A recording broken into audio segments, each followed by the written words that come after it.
Bella raga, ciao a tutti dal commendatore veneziano, MotoGP, il terzo video e ultimo del tutorial commendiano su come vincere il mondiale con Valentino Rossi, cosa deve fare la Yamaha Rossi per vincere sto cazzo di 10° titolo. Allora, Fioi,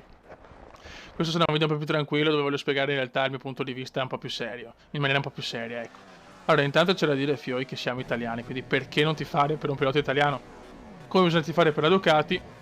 bisogna tifare anche per Rossi, a mio parere, cioè come chi non tifa per la Ferrari, cose che boh, non riesco proprio a capire, ma noi italiani siamo famosi per non essere nazionalisti e soprattutto per denigrare le nostre cose, come magari non valorizziamo piloti o comunque leggende dello sport italiano. Basta vedere anche Pantani, quello che è stato fatto su Pantani quando in realtà non era vero niente, e dopo si esaltava Armstrong quando in realtà era lui il vero dopato, ma a parte questi piccoli, oddio, a parte queste piccole cose, noi basta vedere Roma e Venezia, ecco, per parlare di cose più serie, due città tra le più belle del mondo, se non le più belle del mondo, tenute malissimo in tutto quanto, e magari andiamo all'estero piuttosto che prima apprezzare il nostro bel paese. Ma vabbè, insomma, a parte queste piccole cose un po' comendiane,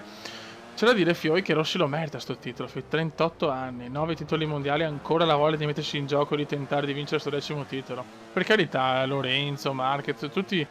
grandissimi piloti, Camomillo. Però, Fioi, cioè, se non tifiamo per Rossi in questa gara, quando dobbiamo tifare per Rossi? Cioè, paradossalmente mi stava, tra virgolette, più antipatico da giovane, ma adesso, Fioi, cioè, cosa gli si può dire a Rossi? Cioè, ha vinto tutto, potrebbe tranquillamente essere a casa, farsi i cazzi suoi, godersi i soldi, no, ancora qua, che rischia la vita per vincere sto fottutissimo 10° titolo mondiale. Io sinceramente un pilota così, italiano, che ha reso la MotoGP anche importante, perché Fiori, parliamoci chiaro, cioè negli anni d'oro della Formula 1 pochi seguivano le moto,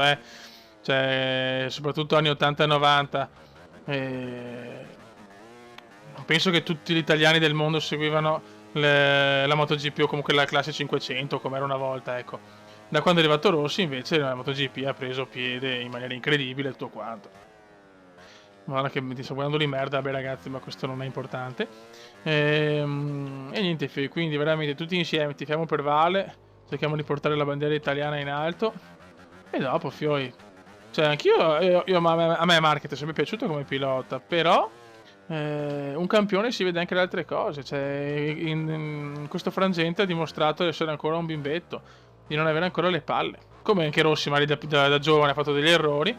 stavolta l'ha fatto Marquez, non esiste, cioè.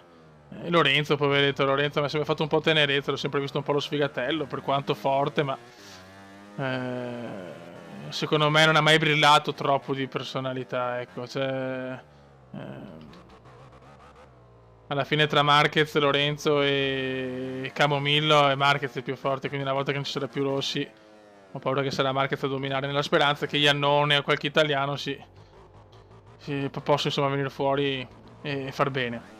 Comunque ecco ragazzi, questo è quanto, io non volevo offendere nessuno, ho visto che ci sono tanti tifosi anche di Lorenzo, Fioi, che vinca il migliore, spero una gara pulita e tranquilla, senza incidenti soprattutto, perché questo è un po' un'ansia per me, perché se insomma nelle moto se cadi rischi di farti veramente male, se non cose brutte, quindi Fioi, tranquilli, alla fine è sport, battaglia, quello che vuoi, però alla fine è sport, quindi lotta, ma fino a un certo limite, perché ragazzi, parliamoci chiaro, cioè nessun pilota, cioè solo Marquez poteva cadere su una roba del genere. Per carità, Rossi può avere allargato un po' il gambino, però con una cosa del genere non puoi cadere assolutamente, cioè non esiste proprio, perché se ne danno in tutte, in 125 si ammazzano di sportellate praticamente, e non cadono sempre, e soprattutto vedi sportellate del genere che in MotoGP ce ne sono sempre, e non ho mai visto cadere come è caduto Marquez, ecco, quindi vabbè, insomma, alla fine è stato più Marquez, Lorenzo non ha neanche colpe, a parte le dichiarazioni che ha fatto, il podio, ma penso che forse anche Lorenzo era più contento di avere Rossi vicino, di vincere ad armi pari, però vabbè, staremo a vedere domenica, e niente, qua andiamo a vincere sta gara qua così tanto per, quindi correttezza, Fioi, rispetto per tutti, e gustiamoci questa gara nella speranza che non ci siano altre polemiche, perché se succedono altre polemiche veramente ha poco senso secondo me. C'è una stagione così bella rovinata per queste due ultime gare, veramente brutto. E questo che dà più fastidio, sinceramente, perché Marquez così ha rovinato la fine della stagione, perché pensa magari avere Lorenzo in pole, Valentino quarto, con 7 punti, così sarebbe stata una cosa epica, invece dovevamo vedere un po' una gara ad handicap per Vale. Vabbè, abbiamo vinto, abbiamo dato un trofeo, il meglio del meglio, speriamo sia di buon auspicio. Raga, un saluto del commendone veneziano, forza Vale, ma con il rispetto per gli altri, perché comunque bisogna rispettare anche gli avversari, ma se vinciamo è meglio.